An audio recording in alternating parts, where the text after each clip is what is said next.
السلام علیکم دوستو، آج کی کہانی کا نام ہے بھاری تحفہ۔ اجمل ایک غریب لکڑہارا تھا جس کی زندگی انتہائی غربت میں گزر رہی تھی۔ کل سے اجمل کی ماں بہت بیمار تھی، اسی وجہ سے اجمل آج ساری رات بے چین رہا اور سورج نکلنے سے پہلے ہی لکڑیاں کاٹنے جنگل کی طرف نکل کھڑا ہوا تاکہ زیادہ لکڑیاں کاٹ سکے۔ اس نے فجر کی نماز بھی جنگل ہی میں ادا کی اور اللہ کا نام لے کر لکڑیاں کاٹنا شروع کر دی۔ دوپہر ہو چکی تھی، سورج سر پر آ پہنچا تھا۔ اجمل پسینے میں شرابور تھا مگر اس کا دل لکڑیوں کے ڈھیر کو دیکھ کر مطمئن تھا۔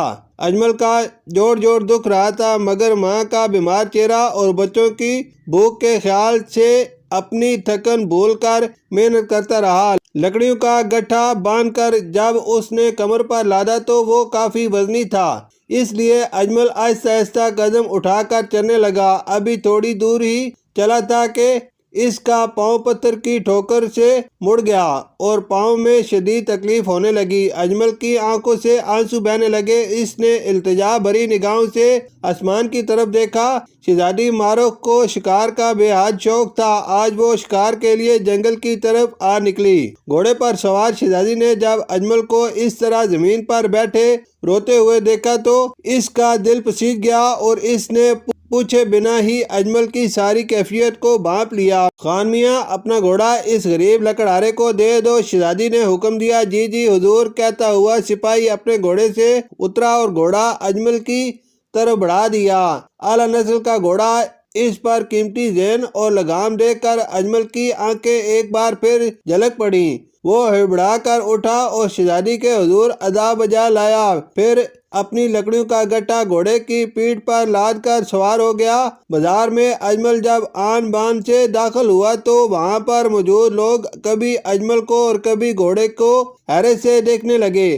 اجمل نے جب شہزادی کی نوازش کا واقعہ بتایا تو اکثر کو اس کی بات پر یقین نہیں آیا۔ پھر اس نے لکڑیاں بیچی، آج معمول سے زیادہ رقم ہاتھ آئی۔ اجمل دل ہی دل میں خدا کا شکر گزار تھا۔ اجمل نے ماں کے لیے دوا اور گھر والوں کے لیے کھانے پینے کی چیزیں خریدی اور بڑی شان سے گھوڑے پر سوار ہو کر گھر پہنچا۔ ماں اور بیوی بچے اجمل کو حیرت سے دیکھنے لگے۔ اجمل نے تمام واقعہ بیان کیا جسے سن کر سب بہت خوش ہوئے۔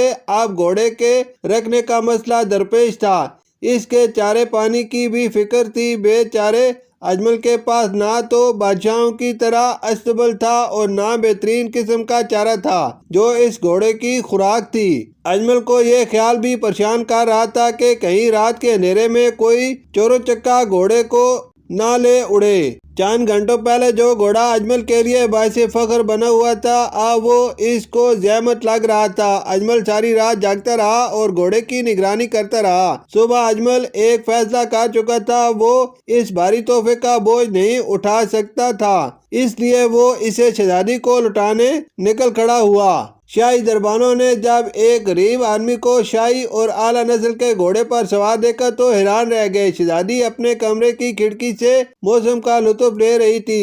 لکڑہارے کو گھوڑے پر سوار دیکھا تو پہچان گئی۔ اس نے دربان کو اشارہ کیا کہ اسے اندر آنے دیا جائے۔ دربان لکڑہارے کو اندر لے گئے۔ اجمل ڈرا ڈرا سا اندر داخل ہوا۔ ہاں بھائی لکڑہارے، کہو کیسے آئے؟ شہزادی نے اجمل سے سوال کیا۔ حضور، میں آپ کا تحفہ لوٹانے آیا ہوں، آپ اس کو واپس لے لیجئے، آپ کی مہربانی ہوگی، اور میں اس کا اہل نہیں ہوں۔ مگر کیوں؟ شہزادی نے سوالیہ نگاہوں سے اجمل کی طرف دیکھا۔